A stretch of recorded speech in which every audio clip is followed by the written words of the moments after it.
Hi everyone, আজকে আমার বর বাজার থেকে কত রকমের শাক নিয়ে এসেছে সেটাই তোমাদের সাথে শেয়ার করব।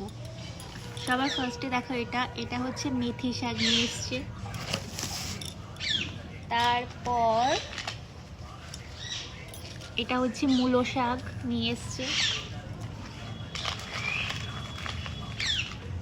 এরপরে দেখো, এটা হচ্ছে পালং শাক, সেটা নিয়ে এসছে।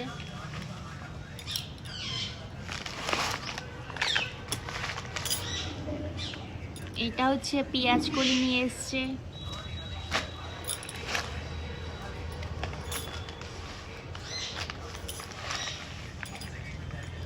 আর এটা হচ্ছে সর্ষে শাক নিয়ে এসছে। তারপরে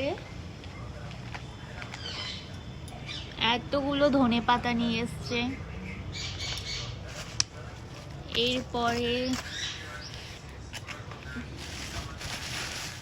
এটা কি বলতো, এটা হচ্ছে পুদিনা পাতা। আমরা প্রতিদিন বিটরুটের জুস খাই, তো বিটরুটের জুস বানানোর সময় এই পুদিনা পাতাটা দেবে। তো এই অনেক রকমের শাক নিয়ে এসছে আজকে। এই যে